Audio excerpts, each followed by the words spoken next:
gave hats. We good. I wonder if they gonna have different hats in VA. Mm-hmm. But I was like, when they got the first hat, I was like, y'all got hats? Y'all doing hats? Yeah. Like what? Yeah, because hats used to be just strictly. I think they did hats at clubs a couple times, but it was like pretty much strictly JOs. You get hats, and then everywhere else, you get the. I remember one year we went. They was only giving patches to gold medalists. I was like, bro, what? Yeah, they did that at indoor. Was that 2021? They did that. I was like, patch only for first. I was like, what are y'all doing? Like, They did that at primaries. My first year of Savannah in 2019, we did the primaries. They didn't do hats. They just did the medals, whatever, and patches, but only for first place. Everybody else just got the medal and was like, "You all American, just tell somebody, but you ain't getting the patch to show." Everybody else just got the medal. That's crazy. But when y'all headed down? Me and Cork, we leave. We don't get in till like 10:30 at night on Friday. I got you. But we leave like super early on Sunday. But so yeah. You excited? Oh yeah. He's excited. It's just to be able to throw the javelin. Yeah. Like I was like, just try to throw 100, man. That's your goal. Throw 100. If you can throw me 100, you probably gonna win if you can throw 100. Yeah, he throw a 13. Yeah, he throw 100. He gonna win. I'm training a couple 13-year-olds. I think it's 113 or 114, but they're not going 100. If they give me a good 60, I'll be happy. I've been training. I do them on like Saturday, so you only do get so much. They get a good 60, they'll be happy. But yeah, man, it's been an exciting week. It's about to start kicking off now, man. You got indoor coming up next week, the championships. Outdoor popping off. They say the second they hit Kansas by anything, they leaving. You already know Ricky said Kansas by bounce now. He say Kansas by a couple inches, Ricky. Come on, don't play me. Hey, nah, Ricky got him out there, man. Ricky got him out there. But so we got some good topics tonight. Oh, we got this, bro, man. Woo. The first topic is, it's funny because me and you were talking about this last week. You text me and we were talking about it, and then you made that post about the fake seed times. You was like, we got to deal with that on the track, but we never had to deal with that on the field side. Now we got to deal with fake seed times on the field side. It's like, come on, man, come on. So what's your take on that, man? Honestly, I think it's hilarious. Anybody who's been around for a long time, we all had the same reaction. We were cracking up. We thought it was funny because it's a little bit different in the field arena. Unless you had a championship. If you had a championship, it don't really affect us unless we're doing a championship. Now, like on a championship, it does because you want to see what your competition is doing. If they only allowing just 3 or 4 throws, you want to be last. You want to have the last go. But if it's just a regular meet, I don't really care. It don't bother me. If it's just like a developmental meet, I don't care. But those championship meets, it don't matter. But if they're doing like 3 and 3, then it don't matter. Because because you go reseed. Well, we're gonna show you, and then we're gonna see where you really at the end of the day. So I think it's funny. I think it's silly because the fields, anybody who throws or jumps or anything like that, we all know each other. Like the real coaches and the real throwers, everybody know. We all fraternize. We all know each other. And so as soon as we see something fishy, we all like. And the funny thing is, it don't matter what age it is. We know what from the 8 or the 8s are always new to us. But for 9s all the way up to 18s, we know them, boys and girls. We know who is. Like, we know who it is. And so when you up here like, you like that? But it's like, I look at it like, why? Like what are you gaining? And it hurts the kid because now You know what I'm saying? You might show your kid amped up like, man, I'm really finna go in there and go to work. You know what I'm saying? Not a kid out there like, bro, I only throw 15, 16 feet. I'm happy with that. That's my PR. I'm chilling. And now you get the head jumped on because the person that throw 30, 40 feet, like, oh, really? You put 45 feet in there? Now I'm about to show you what 45 feet really look like. You know what I'm saying? Man, I don't know, man. But it definitely, I remember my strategy used to be, we would come in, we would put no mark. You know, because I used to like to go first, you know, go out there and just boom, get the best throw you can get and just psych everybody out. Competition over after the first throw, you know what I'm saying? But the older you get, that don't really work because, you know, people start catching up, people start being on kind of the same level. And I remember at Tia's meet earlier this year, it's a girl in Largo. She's real good over in the Tampa area. And I put no mark for Vanna. So she ended up being, Vanna was like third to last, and she was right after Vanna. And you know, Vanna, his first meet of the year, she out there playing around, chilling, and she went 30 feet, like 3 inches. And the girl threw after her. And from my vantage point, I was like, ooh, I think she got you. You know what I'm saying? But if she ended, I think she was like 29 or like 9 or something like that. You know, it's pretty close. Yeah. But yeah, you definitely, if you only get 3 to 4 throws, you want to try to get last if you can. So you can see what you got to go up against. You know what I'm saying? Yeah. But developmental meets, like I said, like if it's not nothing really on the line, I'll always know mark. But now, like for Speed Capital, I put marks in.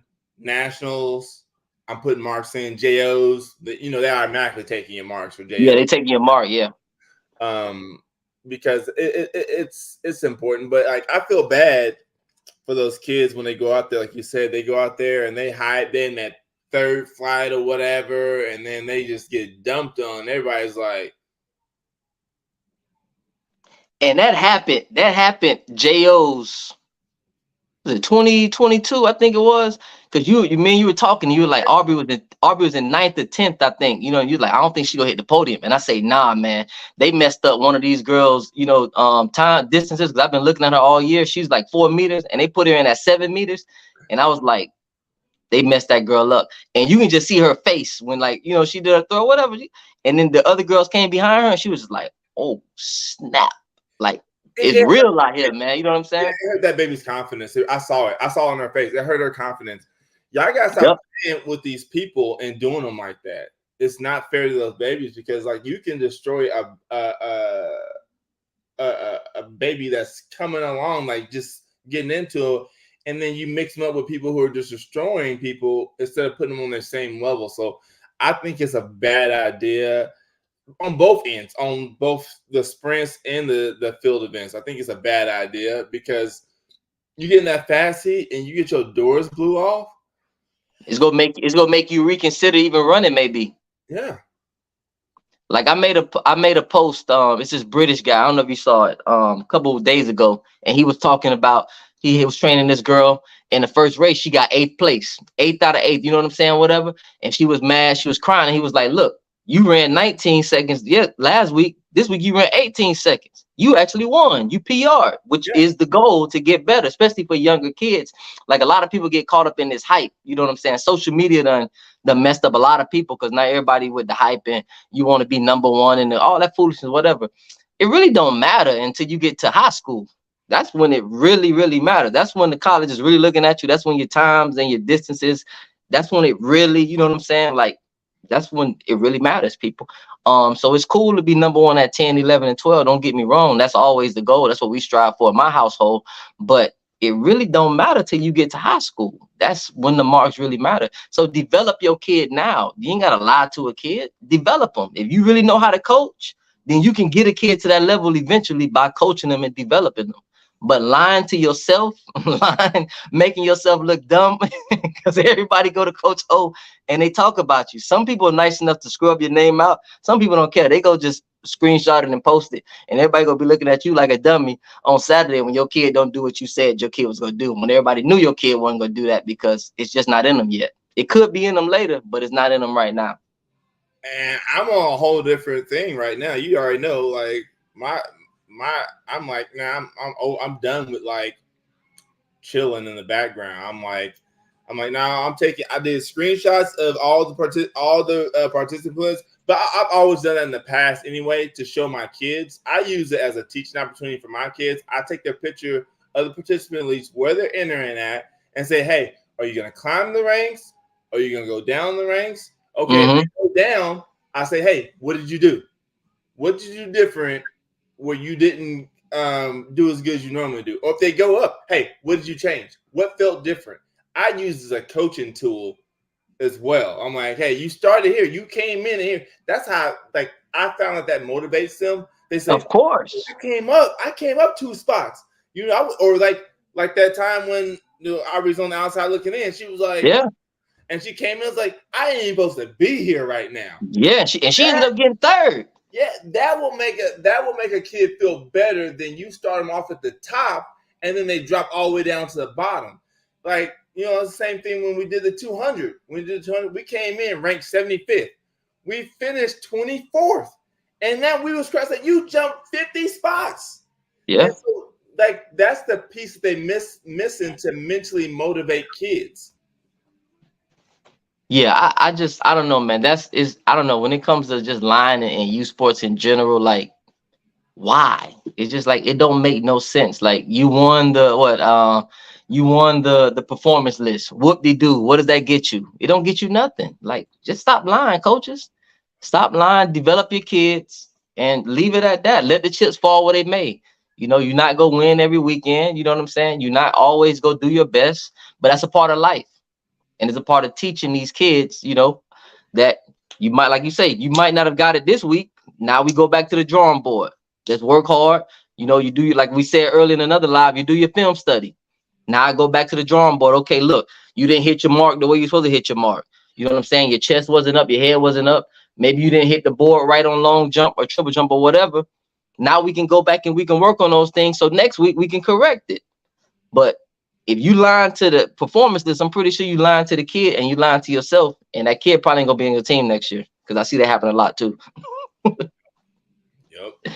They're gonna be somewhere else. So that segues us into our next topic, which is coaches' egos, which is why a lot of coaches lie on the performance list. And this is one, man. I don't know. Like I said, I think social media brought the worst out of some people. You know, it brought the best out of some people, but I think it brought the worst out of some people when it came to coaching and youth sports. That everybody got to have this bravo, this machismo. I'm the best. I'm the greatest, bro. Chill. It's not that, man. Nope. None of us is millionaires in here from coaching youth sports. We all do this. You know what I'm saying? We all do this for the love of trying to make these kids better, trying to get these kids to the next level, the ones that want to get there and the ones that don't, you know, just trying to help their self-esteem, you know, giving them life skills that they can use later in life in the classroom, or, you know, when they make it to corporate America or whatever they do later on in life. But don't let your ego, don't let your bravado or your attitude ruin a kid. You know, like, you know, a kid may go get help from somewhere else, for instance. Maybe you're not doing what the kid needs you to do, but the kid is still on your team, right? Kid go get help somewhere else.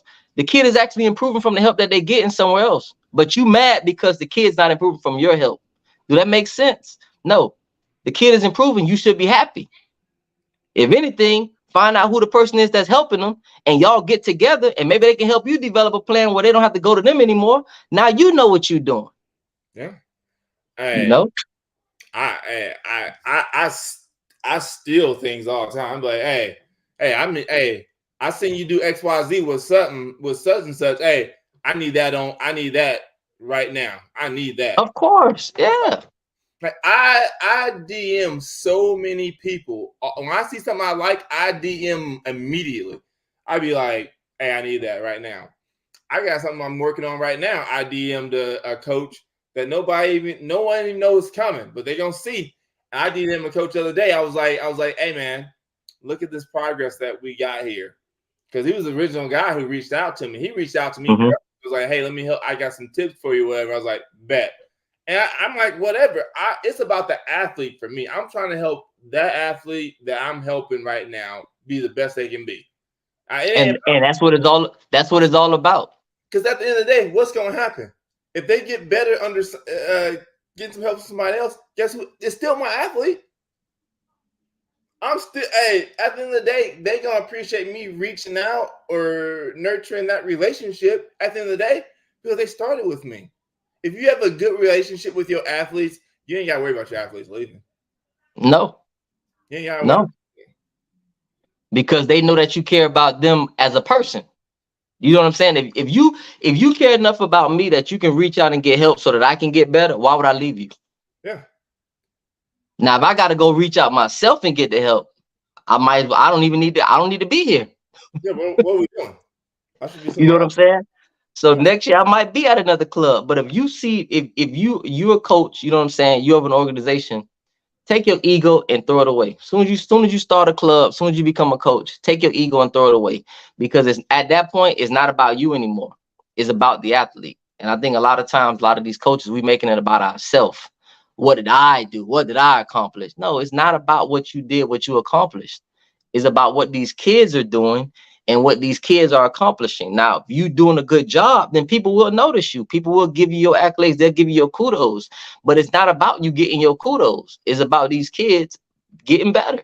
At the end of the day, if you're a true coach and you're doing it for those reasons, then you should want to see the kids get better. That should be your goal.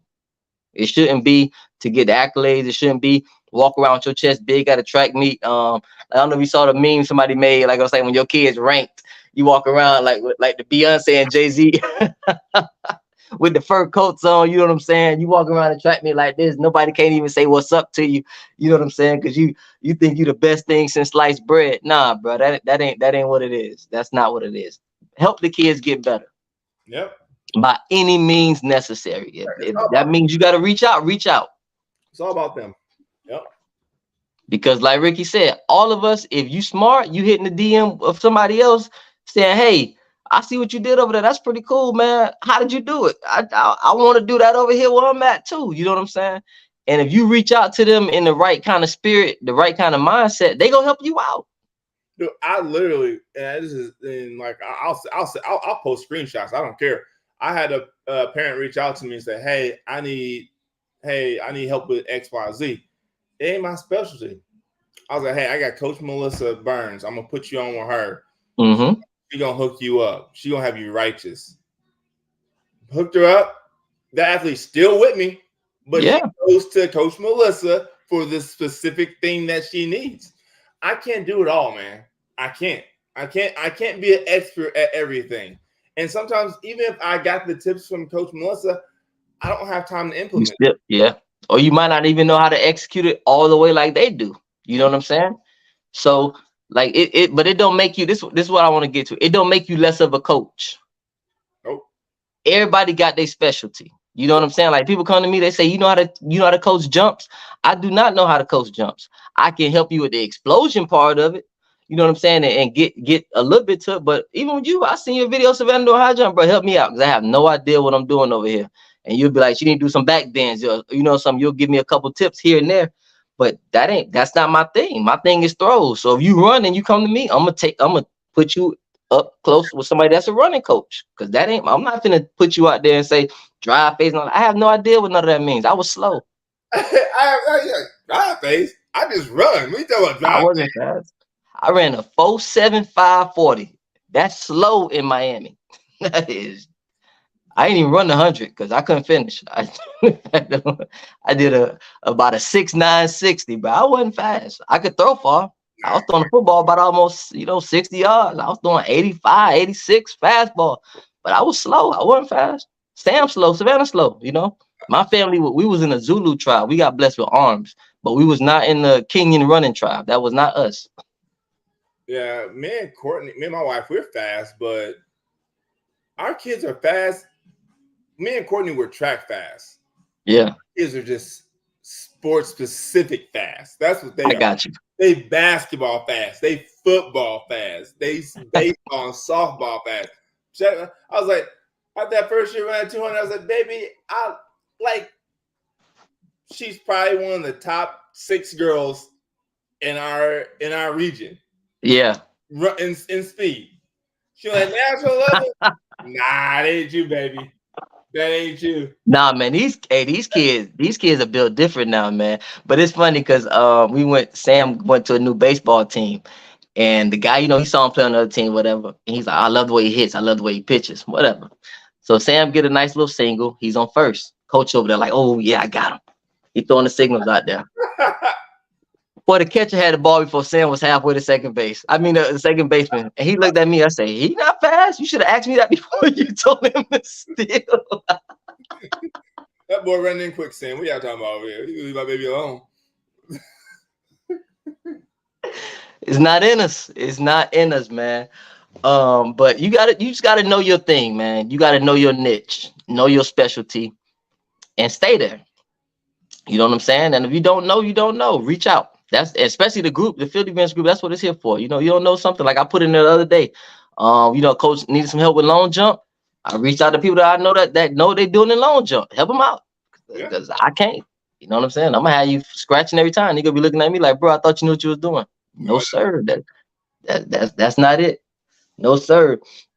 So this one down your alley. The next topic. I know you still celebrating the Red Army. Y'all need to stop stealing our war chant, though. Please stop stealing Florida State war chant. That's disrespectful. College. Nobody paying no college ball. Quit playing me.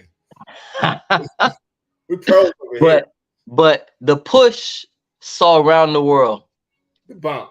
The bump. Don't be out of proportion. So you got an athlete, right? And you told this athlete that you got to run the 4x4. And this athlete come up to you and push you, say, I'm not running the 4x4. What's your response, man? A push is different from a bump. Man, he was all up in his grill, man. He caught Andy Reid off guard. So here's my deal. I play football. Yeah. I play basketball. How you carry yourself in those sports versus track are totally different. Me telling you, I got you. 4x4, you better not do that to me. You better not do that to me. But in basketball and football, I got no problems with that, man. I honestly, I don't play hockey. I imagine you could do that in hockey. Or yeah, you probably could. You probably could. Because it's a much more intense, it's a contact sport. And someone else made a post about this, and they were like getting on, oh, you shouldn't have done that, this and this. I was like, if you've never played the sport, okay, and you've never been on the receiving end or giving end, I can't believe you've been giving your best or coaching your best. If you've never been just like so emotionally involved in a situation like that, where like you lose your cool. He was in his face. I don't think he meant to bump him. Honestly, I don't think he meant to bump him. But if a kid had bumped me on the sideline like that, because like you do flag football. You do flag football. Mm-hmm. Emotions get high. No, they do. They do. But when you got a contact sport, your adrenaline's going, you've been taking hits and stuff like that, and you fire it up, hey, you're going to be intense like that. And like for me, because I used to coach flag as well, I like that. I like it. I got you. So let me ask you this. Do you think it matters who the player is that does it? Yeah. Do you think that matters? Yeah, it does.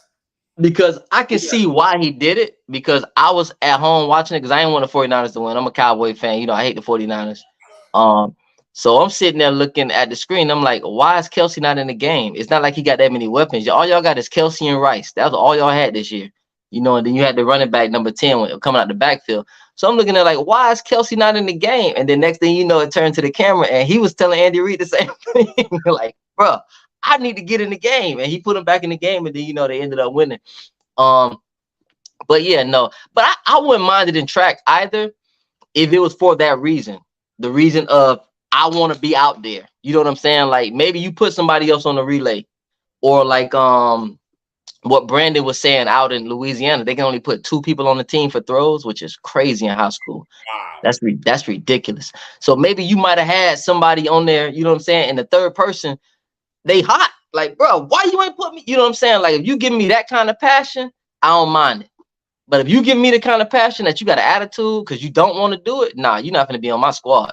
Because I don't need that cancer. I don't need that cancer affecting anybody else. What y'all think? Chime in the comments. Yeah. But I don't need that cancer affecting nobody else. But if you got a passion like you up in my face, you know what I'm saying? Because you want to compete, I can roll with that. Because like you saying, like I like that kind of mindset. We could tone it down because I don't need you up in my face like that. You know what I'm saying?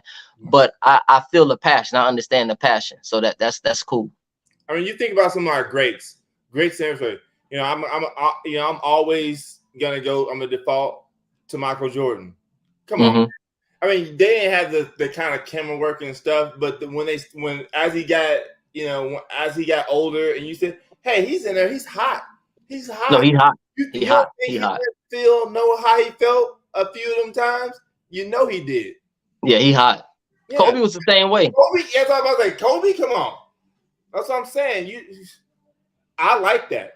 I love competitors. I love competitors. Yeah. That's why I like you, even in track. That's why I like track, because like I tell people, like we have down here like football. I don't know how it is in Kansas, but like in Florida, football is taking over. Like for the boys, like you go to a track meet in May, you might see maybe 15 boys, because everybody they in football. Like football takes them pretty much in like doggone March. They already starting off-season drills in March. I don't know why, but I tell people track go bring that dog out you. Because that's you one-on-one. You can't hide behind the offensive line. You can't hide behind no fullback. You can't hide behind the line. No, you one-on-one. It's you against them. You know what I'm saying? And they bring that dog out you. So it brings that competitive nature out of you. But a lot of people, I don't know, man. Like it's kind of like what you said on another live. Like America has changed. Like our identity, our mindset. You know, it's like back in the day in the 80s, if you saw that, nobody would have a problem with that. No. Because Mike Dick, they used to do that to Mike Dick all the time. The 85 Bears, you wouldn't have no problem with that, man. But Phil Knight, look at him up. Look at him. Not Phil Knight. Bobby Knight. Bobby Knight. Bobby Knight was crazy though. Hold on. Jamie said is a bad example for young kids. I can justify bumping whatever 65. Is that what I get what you're saying, but that's where a parent has to step in and explain to that child. See, a lot of times I think we have celebrities and these kids are seeing the celebrities do things and nobody explains to them why those things are happening. Like, no, I would not tell my 10-year-old daughter to go get up in her coach's face and bump him because he didn't put her in the game. That's my job to do that. You just go and play. If the coach ain't doing what he's supposed to do, then eventually I'll remove you off the team and put you somewhere with a coach that I trust that is going to get you to the level you need to get to. So I get what you're saying. So I think as parents, that's when we need to step in. And coaches also, because coaches, you like an extension to the parents when you got that kid in your care. To explain to them, look, Kelsey did this, but this is probably why he did that. Was it right? Yeah. But if you get in that situation, who knows how you'll react? He want to win the Super Bowl. That's the highest of the highest that you can get.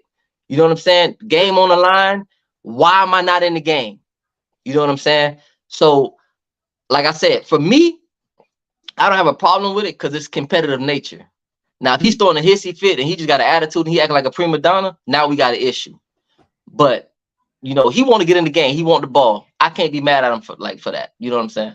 And you got to think about it as like, you know, we don't know their relationship either. It's all speculation. But I imagine with his key players, Andy Reid has great relationships with Travis Kelce, Patrick Mahomes, Chris Jones. Everybody going to have their relationships, and they have, you're going to eat so many poop sandwiches because of the relationships that you guys. Well, that's why Tyreek left, because he said they would invite him over, but not they would invite them over to the house, but not Tyreek. All right, come on, man. You know him and Kelsey got a good relationship, man. They be doing the State Farm commercials and everything together, man. They good. They be crashing each other's interviews and too. They be like, yeah, they good. For real. And I am mad Tyreek Hill going to get his money. I would have went and got my money too. I had a Super Bowl. I would have got my money too. Tyreek Hill is hot. All he did was come to Miami and made like 12 kids. That man could have had 3 rings. He hot, bro. You know he mad. Yeah. But get back on topic. I don't have a problem with it. Like I said, if it's for a competitive nature.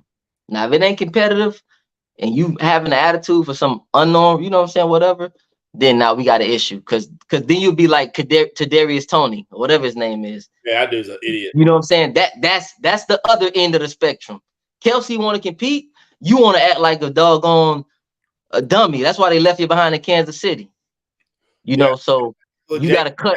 When you got people on your team like that. Listen, coaches, you got to Kadarius, whatever his name is. He went to Florida, so I hate him anyway.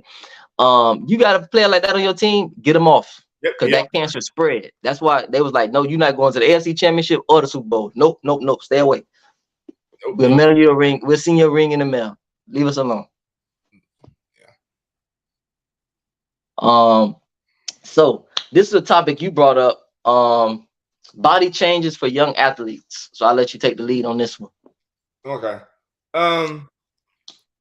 Man, it's a constant conversation, especially if you're coaching kids as they're going through that change, that rough area between like 11 and 14, maybe sometimes 15, depends on when they're developing.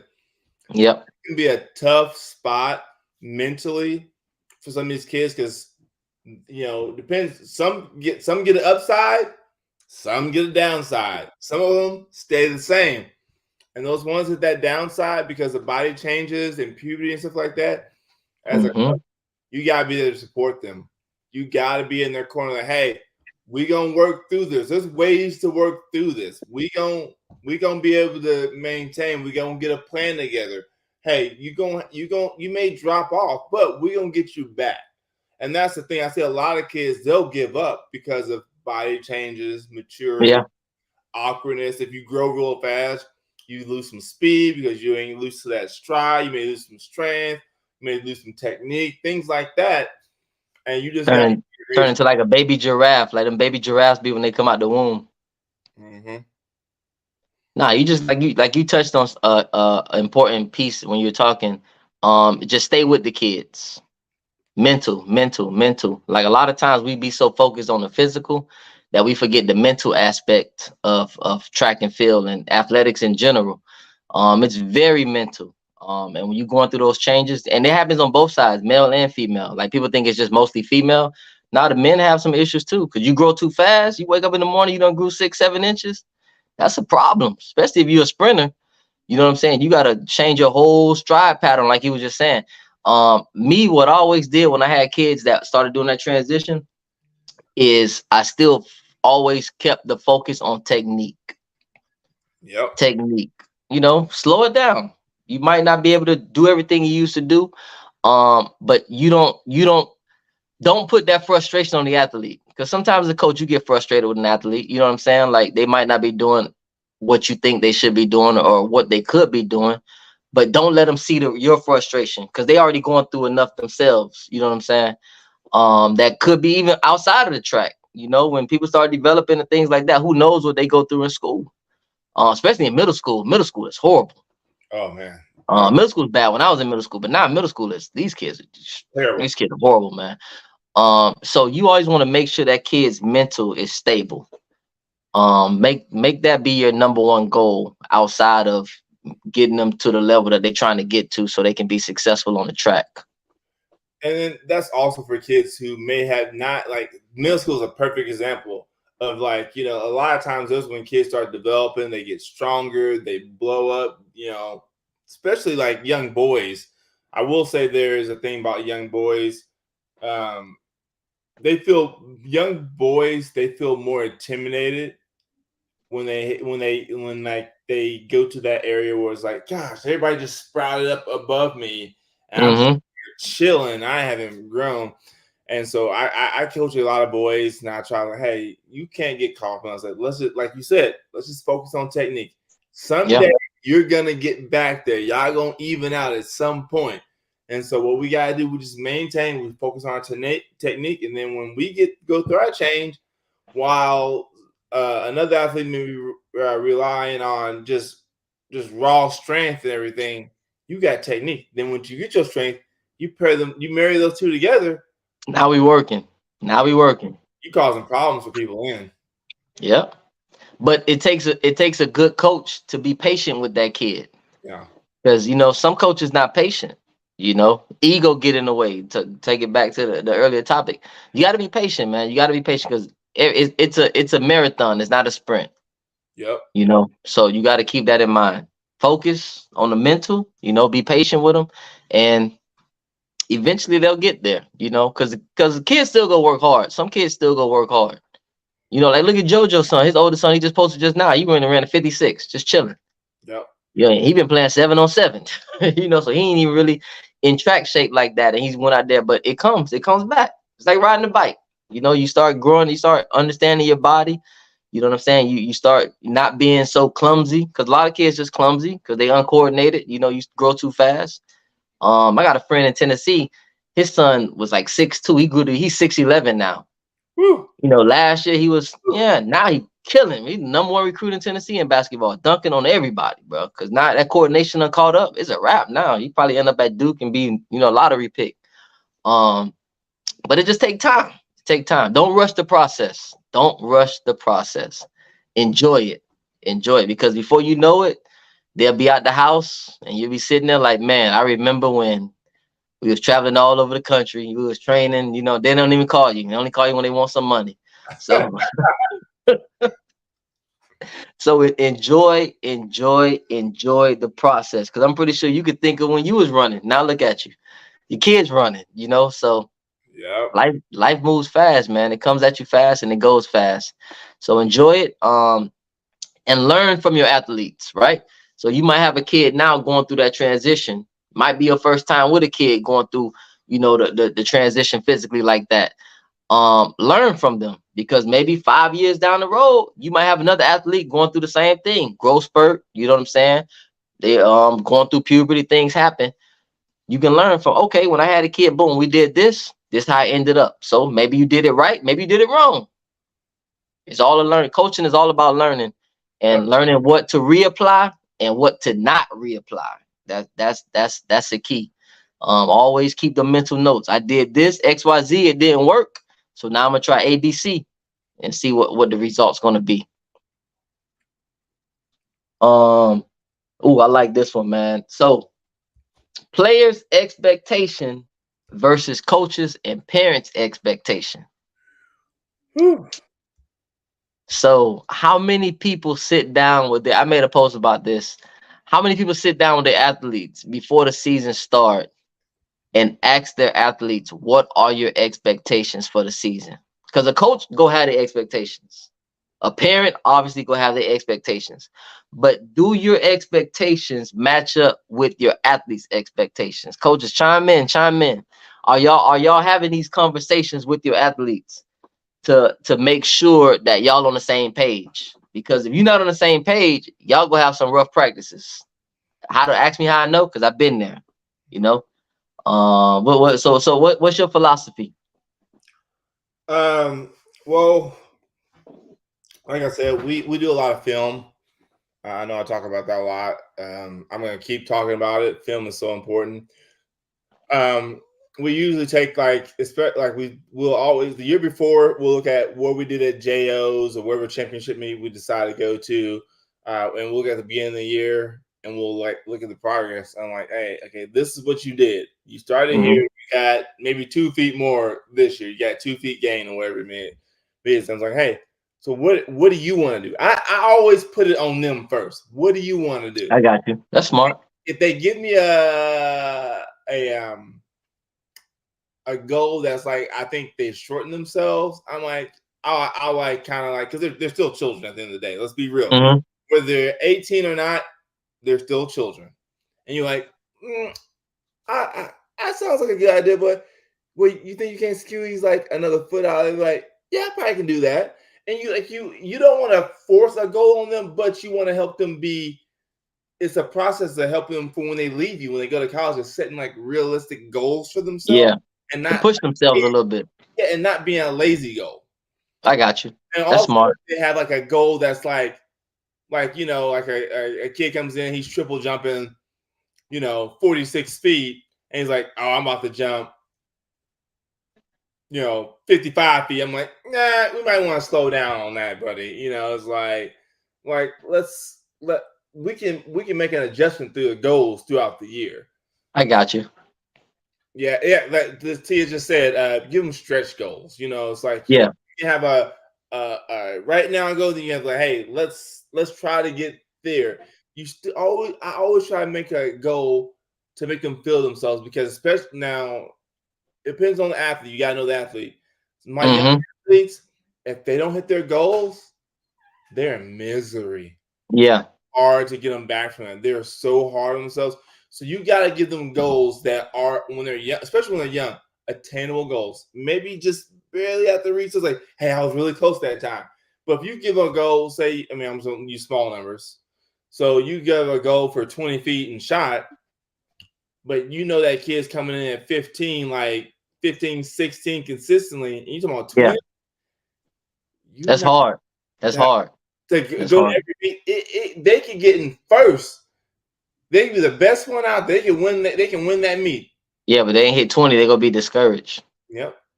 So you want to be something a little close, like let's go for 17. You know, like you know, you gonna get there. Oh, you got 17, and then that's when you can get a little more confidence. Then you can like, hey, you get me. Hey, tell you what, you got me get that. You get me that 17. Hey, give me 19. Because they just improved 2 feet. Now I can get this 2 feet. I can do it. This. And people don't realize too, when they start seeing that, it makes them work even harder in practice. Because now in their mind, they're saying, dang, what I'm doing is working. So if I keep doing it, it's gonna keep working. It's gonna keep working. But like you said, if you out there knowing the kid throwing 16, he talking about 2021, they might hit 18, but 18 is a huge jump. But they didn't hit 20. So now they like, bro, I failed. It's like, no, you didn't fail. You just, and it will throw them off. It will throw them off. I know with us, we have what I do is I just follow Janaya. So whatever Janaya threw at that age, that's how I go. To mess with Tia. No, but real talk. I look at the records, for Savannah. So the record right now, Janaya got all the records in Florida, whatever. So those be our stretch goals. Let's try to get there. But my thing is, I think I talked with you. I just want to try to stay top 3 or 4. That's my goal. Top 3 or 4 all throughout in the 3 throws: shot, javelin, and discus. If I can stay top 3 or 4 in that to 12th grade, we finna get some good money. Because the GPA already gonna be 3.5. She already know that is non-negotiable. So we get 3.5 GPA and you top, 5 in all them 3 throws, man, we got Harvard chilling for free. Yep, that's what I say. That's the thing we talked about. We say it's like, top 5 your career, you're gonna go wherever you want. You go wherever you want to go. But and also we say that saying but we don't want to discourage y'all. And remember, you top 20, you're gonna go to school. Top 25. Oh, top 20, you still going to school. Top 50, yeah. Top 50, you going to school. But we're for what our goals are top 5 for specific reasons. So don't get discouraged if you're out here coaching, your kid ain't in the top 10 or whatever. No, top 50, you still going to school. I promise you that. You going to school. Listen, there is school out there for you. I had a girl, she threw 42 her senior year in shot put. I think she had like 80 in discus. She in school right now, full ride. D1, full ride.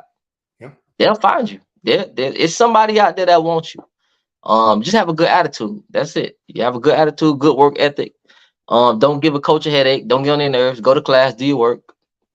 You'll be good to go.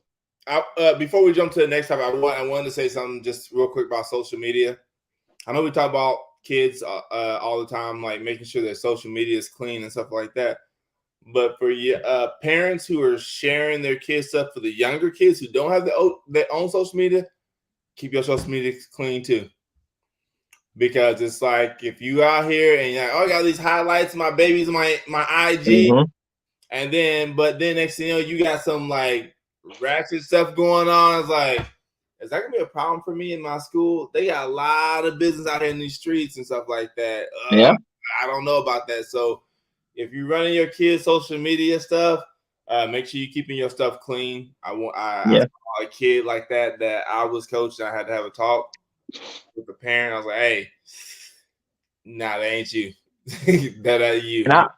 And I would say if you got a kid that they're running, they're throwing, they're doing whatever, make them a page. Make them a page. It's free. Yep. Just post little stuff, post a couple workout videos on there. Post, what they do during the week. Even if they not, winning, post it. Who cares? And you'll have that later on in life till you can look back on it and say, okay, you were here, now you're here. You get what I'm saying? And that's a part of your goals too. To grow your social media, because now they finally they just posted, somebody posted in the group today, Florida's gonna talk about NIL here, because that NIL is coming. That's another goal. People have goals athletically. We have social media goals in our house. We, like my daughter, she already walk around school because she got like 4,000 followers on YouTube. She like, I got the most YouTube subscribers in school. They be like, oh, so they call her the Bocce or something. I don't know, some crazy artist that they learned that he was like real good on social media. So I don't know. That's her nickname in school. But she said she walked around school and the kids like, oh, Savannah, how do you have so many subscribers? You know what I'm saying? So that's all right. That'd be one of our goals in here. Like, yeah, we want to be here, but we want to try to get this NIL too. So that's another goal you can have. But it's definitely good to have goals, because that's how you challenge yourself. That's how you get to the next level. You don't want to stay in the same spot all year long. You do want to grow, but like you say, make it realistic. You can have stretch goals, but don't put them to a situation where the kid will never be able to achieve them, because then you crush their dreams, you crush their spirits. So, and I'll give you, and I don't like. That's another thing before we pass on. Because I'll tell you, like those kids who are competitive, they'll set goals for themselves. Oh yeah, and they'll be like, and this is like my babies went to Michigan, both of them, national champions in high jump, both of them, boo-hoo cry. I'm like, what are we crying about right now? Y'all just won. I didn't do as good as I wanted to. Yeah. I'm like, let's get some ice cream. Let's go get some ice cream. They put tremendous, and that's the thing people don't realize with kids, man, especially the kids that are super successful early on. They think that is gonna happen every meet. You're not gonna PR every meet, but it crushes them because they want it. You know what I'm saying? They want to do good. They want to do great, and it's good that you're a parent, that you not own them. Like, hey, let's go get some ice cream. Relax. You won. You know what I'm saying? You did your best. That's why I tell mine, just do your best. You're not gonna PR every meet, but just give me effort. If I see that you trying, I'm fine with whatever result you get. As long as I see you trying. Now, if you're not trying, now we got an issue. Then you don't be crying if you didn't get what you trying to get and you didn't try. But if you trying and you doing what you got to do in practice, I have no issues with what result we get on Saturday. I don't. Nope. I'm gonna be like hype. Like you give me every like I've been to plenty of meets, and my kids didn't even come close to PRs because like you just like sometimes your body ain't working. But I see that effort and that determination. I'm fantastic. You killed it. And they like, no, I did terrible. No, you give it everything you had. It just wasn't your day today. Yeah, it wasn't your day. It wasn't. But like you said, you're still in their corner cheering them on. Like that some coaches will beat their kids down. Don't do that. Don't do that. Don't do that. Don't. They do a much better job than you will ever do with beating themselves up. I promise you. Especially not in February. Do not listen. Don't be out there. I'm not gonna say nothing to you because I don't be trying to get in your face. I'm gonna videotape you and put it on social media though. If I see anybody cursing our kid, I'm gonna put you on blast on social media. I'm gonna post it. Cause like, bro, these are kids. They not go. You don't have a great day every day at work. you know what I'm saying? And they kids. They not go. They do pretty amazing in my opinion. Some of these kids, like every week you see them, they in the top 3. That's amazing, bro. To be able to do that week after week after week after week. That's crazy. Like that's crazy. So don't. What's up, CJ? So don't beat these kids down, man. CJ had a great approach. CJ they don't start running to doggone May. And his kids always be where they need to be at. So yeah, don't beat these kids down, man. Give them goals, give them realistic goals, and do what you got to do to help them make their goals. Yeah. That's it, bro. They kids. You know, they're not robots. They're not machines. They kids. Some days gonna be good. Some days it's gonna be what it is. Yep.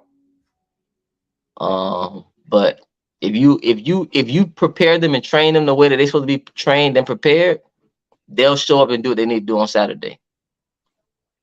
That's how I look at it. I'm with you 100%. So, but like you said, they're gonna be hard on themselves than you can ever be on them. Yeah. So, like I told you, we was at Tia meet, and it was like 6 national champions in line throwing discus. It's January. It's 65 degrees. If you from Florida, you already know 65 degrees. We don't come outside in 65 degrees. These kids was not throwing discus good. Nobody expected y'all to come out here and break national records. You know what I'm saying? But they was in line crying. I was like, bro, people probably think we are the worst coaches ever. And we all sitting over there laughing, having a good time. And they in line. I mean, Savannah had her shades on. I took her shades off. She got tears. I'm like, bro, what is wrong with you? You know what I'm saying? But they hard on themselves. They are literally hard on themselves. It's like, bro, relax. Take it easy. It's January. There ain't no scouts out here. Relax. CJ asked a question. Do y'all throw every week or do y'all take a week off? Nah, we take weeks off. Like we got Speed Capital this week, so like we had a real hard week. You know, I go hard on them. You know, whatever. Then we Friday we off, Saturday we throw, and then next week they off. They gonna run though, but they're not gonna throw. They gonna be mad at me when they see me at practice Monday, and I say, "Oh, y'all got to go run with the sprinters today." They gonna be mad at me. But we only throw twice a week. We throw Tuesday and Thursdays. That's it. Yeah. And we probably do three throws. We do shot, discus, and javelin, and they do 10 throws each with each implement. That's it. Yeah. So we'll like Monday, because we multi. So Monday we hurdled. Yeah. Today, yesterday we did a little bit of jumping. We didn't do anything. We do a little technical work. Today, because Cork has a meet this weekend, Aubrey's off. So we're going to Speed Capital. We'll see you, obviously. But today, we got some real reps in today. I was like, we fine-tuning steps, max effort on jumping today because it's Wednesday. So we get time for recovery.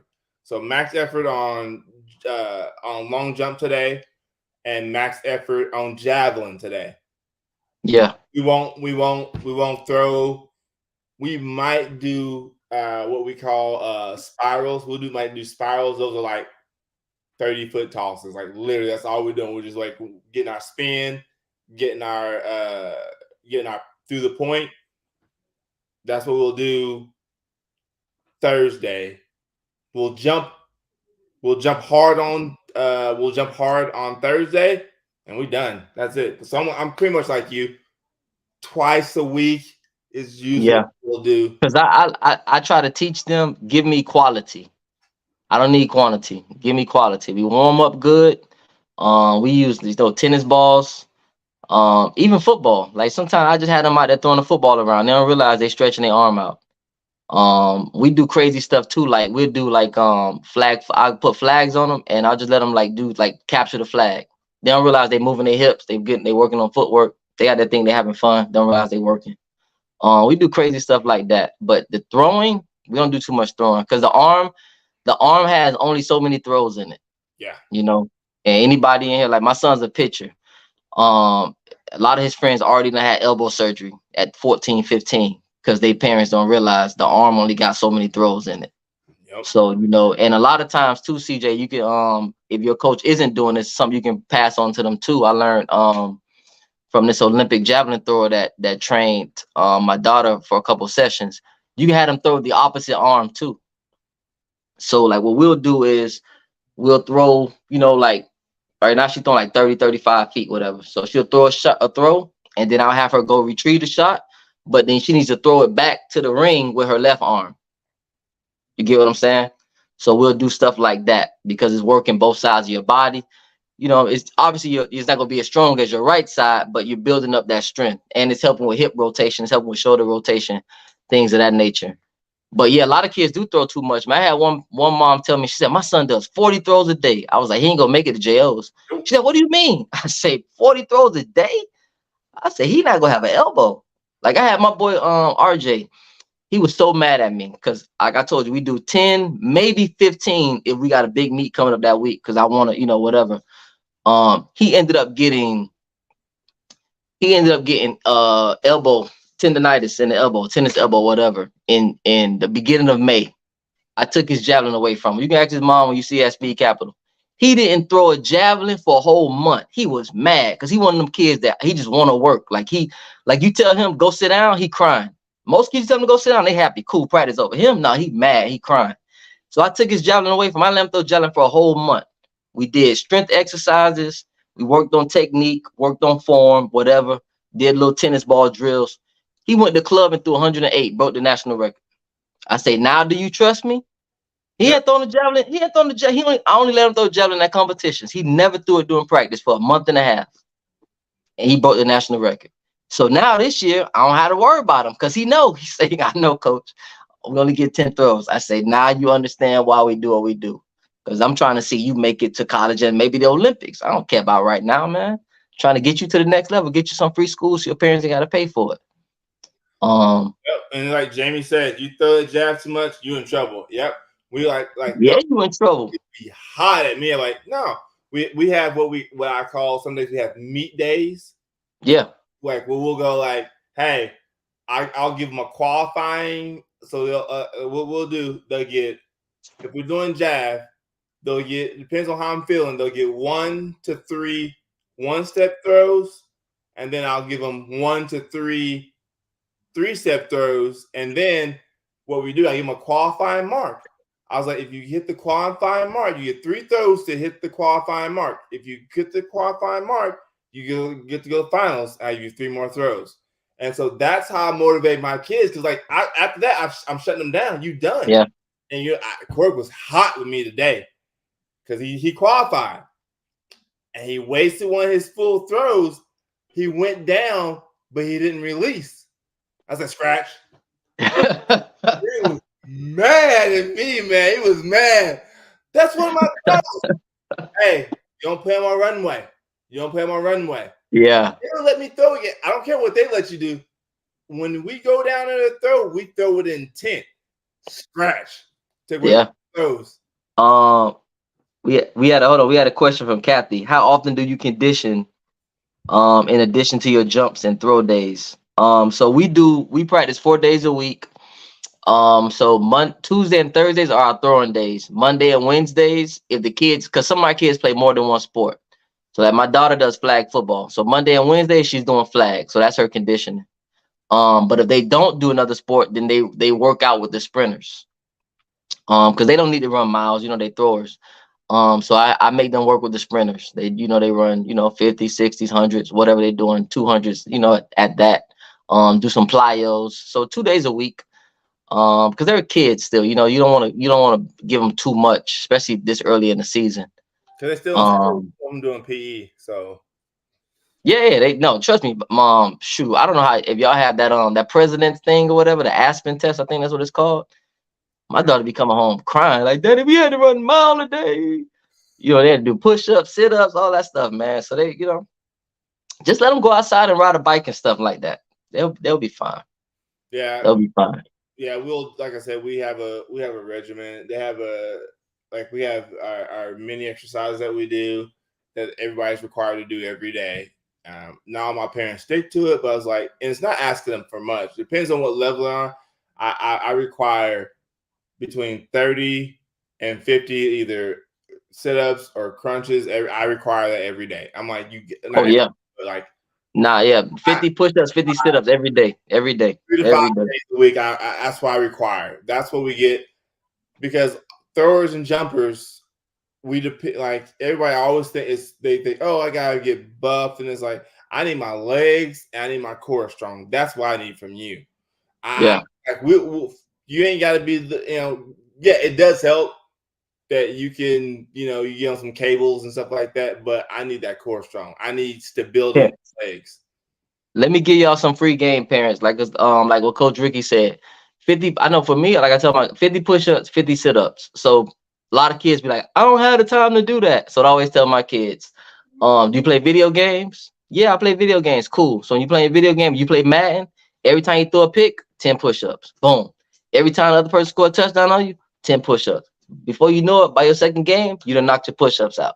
Now we go to the sit-ups. You know what I'm saying? You watch, oh, I don't play video games. I watch TV. Cool. Commercial come on, 10 sit-ups. Boom. By the end of the show, you be done knocked out your workout out. You good to go. You know, so you do it like that. You can enjoy life and get your workout in. And it's gonna pay off. It's gonna pay off. I just to kind of like piggyback on that. One of the things I do is one of the easiest exercises you can do, calf raises. We do a lot of calf raises. Like what you standing around doing nothing? Hey, throw some calf raises out. Like Hey, and it worked because his son jumping over me almost, man. What he jump? 5 feet? Just about. Yeah, that's what I'm saying. It's like we just do a lot of calf. That's something I did. That's why I'm like, I can't wear skinny jeans. I don't my calves don't fit them because that's what we did. We like back in the day, you know. I don't know. Back in the day, we didn't wear skinny jeans, no way, man. I'm just saying, but that's how I got you. It's like I remember in high school because like I can't get my leg up here right now, but I mean I got like when y'all see me in person, my legs is right. Coach Ricky ain't never skipped a leg day. And, I remember, you know, those shoes that they sell them in East Bay. Those little shoes with the yeah, I know you're talking about the calf shoes. you bought. He's like you like. I was like, I was like, I'm in church. I'm in church like. Yeah. I'm in church. Hey, you know, listen. Calf race. You know who used those? You go see her at Speed Capital, bro. They call her Viral. She 13 years old. She run the 1 and the 2. Bro, when I say she be flying, and her coach from Belgrade, I'm gonna introduce you to him when I see him at the meet. He have her training those shoes, man. This girl got like a 50-inch vertical. Bro, crazy. You go see her. Burning, but she used those shoes for training. So they still out there. When I saw them, I was like, man, them the East Bay shoes. Because everybody used to call them. Hey, it's some like that's the thing. People forget. I like the new stuff that people do, but there's some old school stuff that still work. Still work. I'm talking games. I was like, listen, man. I had my son on. I was like, he my legs. He's like, how your legs are that? I said, let me show you. And now he'll catch himself doing it. Once you do it, it becomes like habit. And you just be doing it. Oh, I'm just sitting here chilling, just bouncing. Yeah. Bouncing all the time, Ricky. I was like, you see them legs? Quit playing with me. No, but like you said, it's habit, man. Like even like when you got your kids working on form, like us, we'll be in the middle of the grocery store, and Savannah already know. When I look at her, spin. I need that discus spin. She's like, with it right now. Let's go. I don't care about these people. Huh? But let's touch on the last topic, man. I want to hold you too long. Okay. What do you think about the new long jump rules? Okay.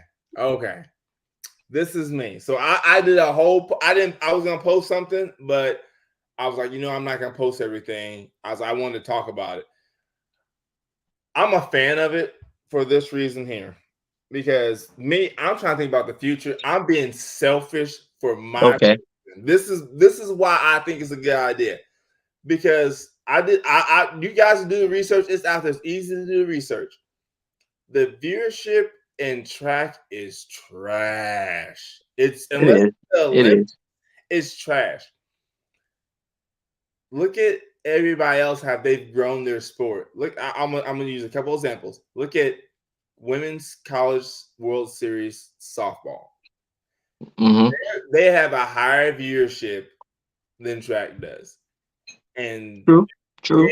15 years ago, that wouldn't have happened. But they made changes to the game to make it faster, speed it up, encourage viewership. Now the sport itself has grown. Softball is just massive. Yeah, it is. It's massive. And so I like the and then I'm gonna jump back to the long jump deal. But look what football did.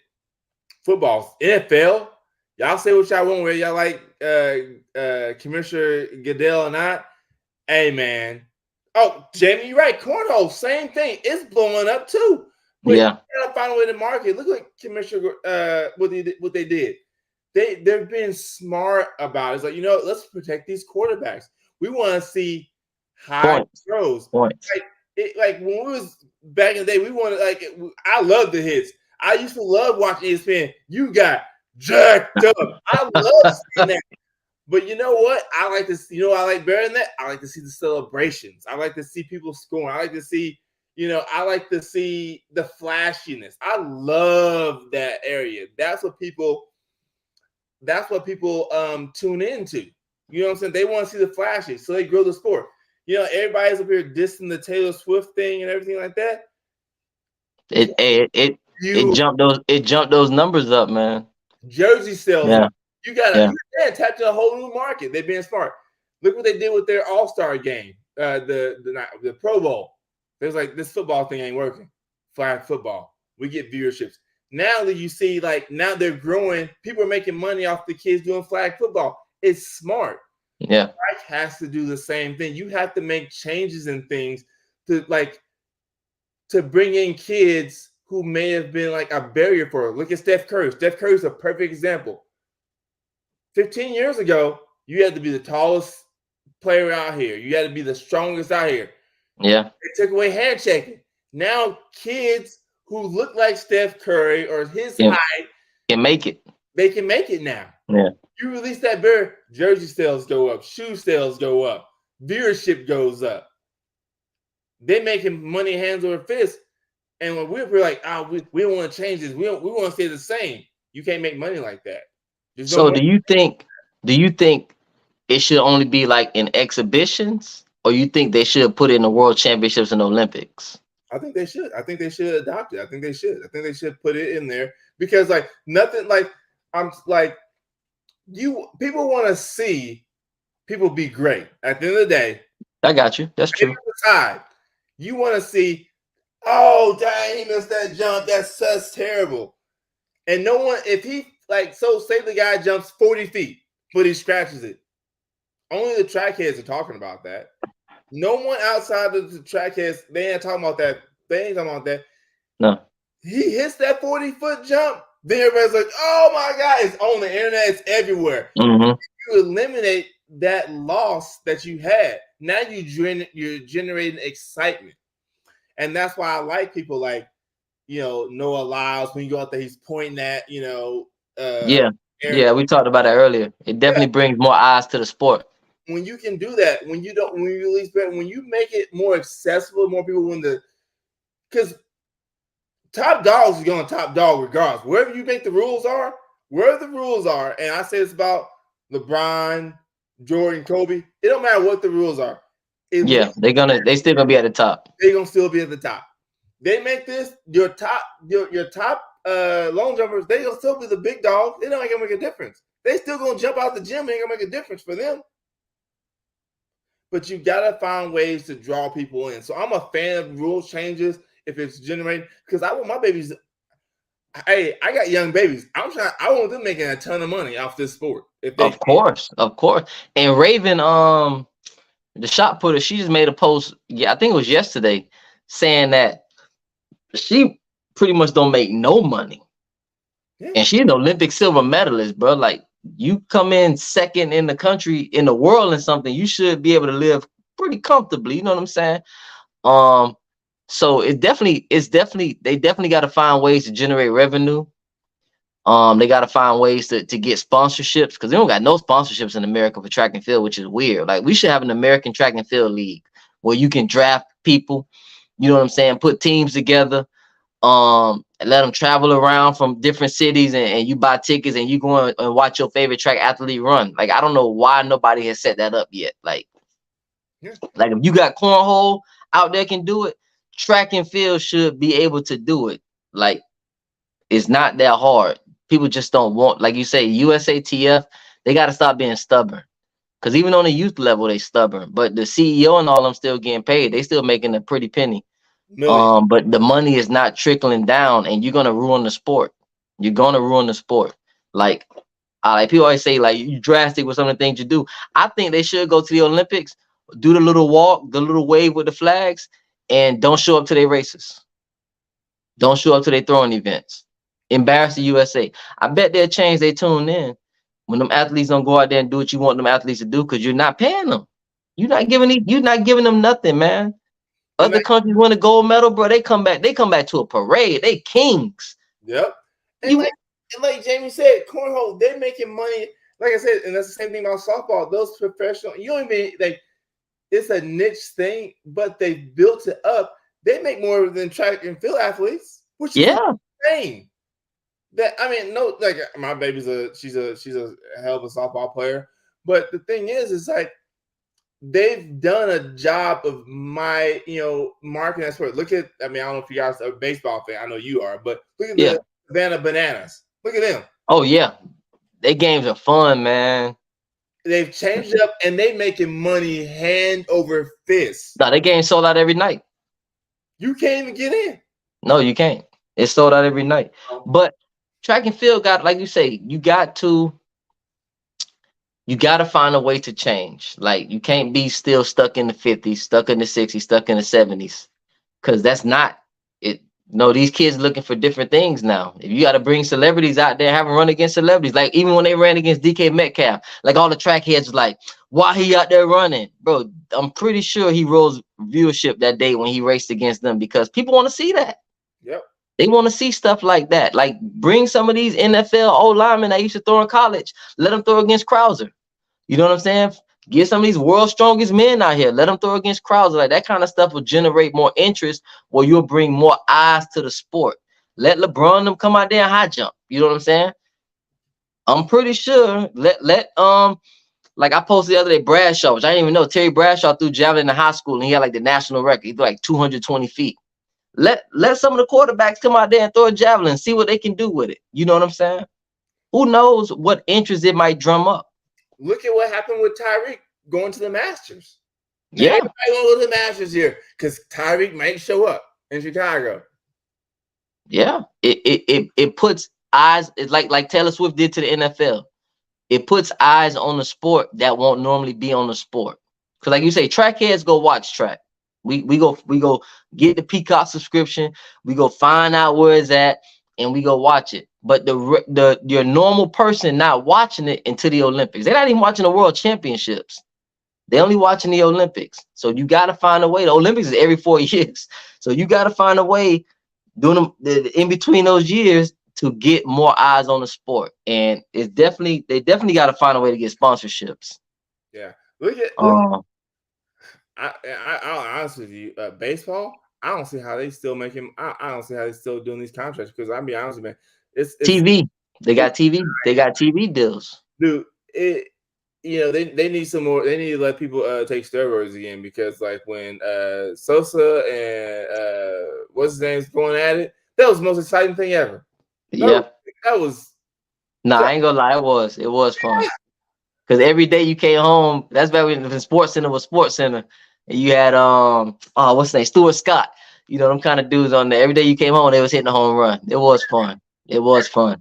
You gotta get out of these stuck out of these old ways. You gotta think about all these successful people. Look at Pat McAfee or whatever his name is. He does WWE just to get out there, and it brings more eyes. And now he's brought people from the WWE to ESPN platform to his ESPN. Yeah. He brought an audience that they hadn't tapped.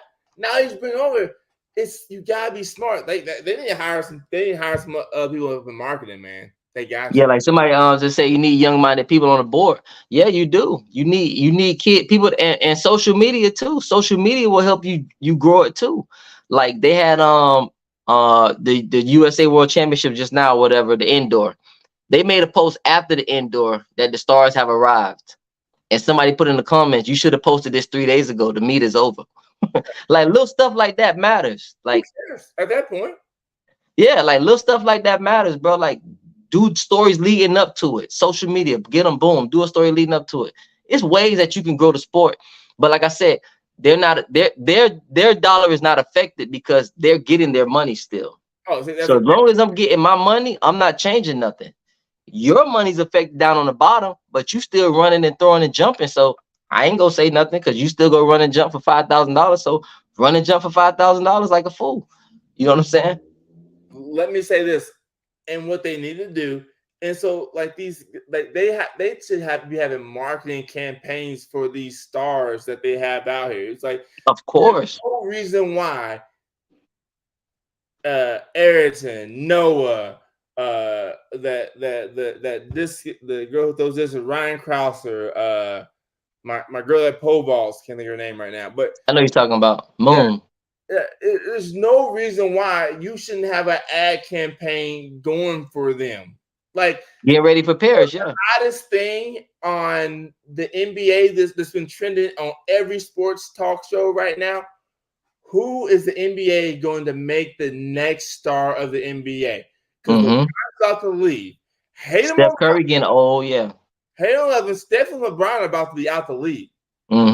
Who's gonna carry? Who they gonna put the cameras on? Regardless of which I like to believe, the NBA and the NFL make stars. Of course. Voting, the way they market their individuals, that's how they stay popular. Baseball and Ohtani.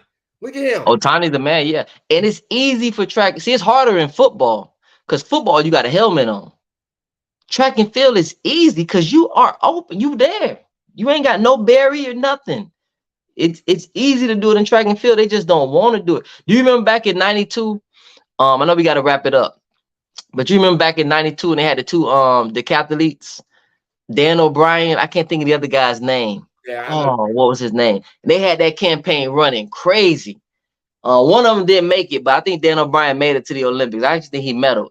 But that was all you saw on TV. I think it was, I don't know if Reebok ran it or somebody ran it, but it was them doing crazy stuff in the street, different type of commercials. But that was all you saw leading up to the Olympics, even with the Dream Team. But you don't have that now. It's like they don't care. I don't know. They're not smart. Because like I tell you right now, my kids are heavily influenced by social media and what they're doing, how they're consuming. They all are, man. And if you made those stars relatable to these kids, you'll have more kids want to run. You have more boys want to run like Noah Lyles. You know what I'm saying? You have more girls the girls kind of like, they follow Sha'Carri more. But you'll have more boys want to actually get out there on the track and run instead of going and playing 7v7 and doing everything else outside of track and field. Like you listen, go to the track meet. I might even do that this weekend. I might go out there and just ask kids questions like, who's your favorite track star? Most kids gonna look at you with a blank face. They don't know. They don't know nobody. They don't know. I know for a fact my kids can't name one. I know for a fact. They don't know. You ask them, hey, who your favorite sprinter? Who your favorite thrower? That's definitely the one you get. Who your favorite jumper? Nobody know Tara Davis out there, and she just doggone jump 718 or something crazy like that. People don't even know her. You know what I'm saying? Crazy, but that goes to my point. Marketing your big stars. My daughter can rattle off a ton of softball players. Of course, a ton of college basketball players. Yeah, but look how they marketed Angel Reese. Look how they marketed the girl up in Iowa, Caitlin Clark. Without seeing them because they shoved it down your throat until you said you ain't got no choice but to recognize these two girls. You know what I'm saying? And they can do that in track and field. Like they had it there with Noah and Knighton. That was perfect. It was set up. Set up perfect. He gave you a bag right there. And like people don't, and I know this is why I'm talking. I know we gotta go, but real quick, if you talk to anybody who's ever did business with 50 Cent, he was coming up. He used to give people bags. He would go, and you can watch some of the interviews. You can search the interviews and watch them. He would go and diss somebody, and they'd be backstage. And he'll go like, hey, I got you, whatever. Hey, let's make this money. And that's how he would do it. He would call up people and say, hey, this is what we're going to do. And set it up because people feed into that. People feed into it. Come on. Who was not talking when Nas dropped Ether? Who was not talking about that? Who wasn't talking about that? Everybody was talking about it. Boom, boom. I'm sorry, but yeah. High boat. But that's what I'm saying. People like Noah gave him a perfect opportunity. Bro, when he pointed at Knighton when he crossed the line, boom, that should have been it. They should have set up a race, just them two. Like, remember back in the day, who was it that ran the 150? Haley and Michael Johnson. Come on, yeah, hey, yeah. And you don't forget things like that immediately. No. Like what you talking about immediately. Yeah, you gotta do stuff like that, man. How you think it wasn't just that Usain Bolt was fast that he got his bag. It was a showmanship. Looking at the camera, pointing, doing this. Now you got all these things. Look at you getting one of my favorite commercials, and I know we gotta go. I keep saying that, but those FedEx commercials, or I think it's FedEx or UPS, when they had all the fast people sitting around, Gary Payton, all the sprinters, everybody was fast. Yeah. I'm not as fast as him. Like they was just capitalizing all that stuff. Bro, it's ways to do it, man. I don't know. Maybe they'll figure it out. Gatorade missing opportunities on that money. Nike, Nike got a couple Shikari commercials out there, but you can pump that, bro. Pump that. This is the time to pump, especially this is an Olympic year. Like, I don't know. I guarantee in Jamaica they pumping them commercials. Them Jamaicans know they know they sprinters. Yeah.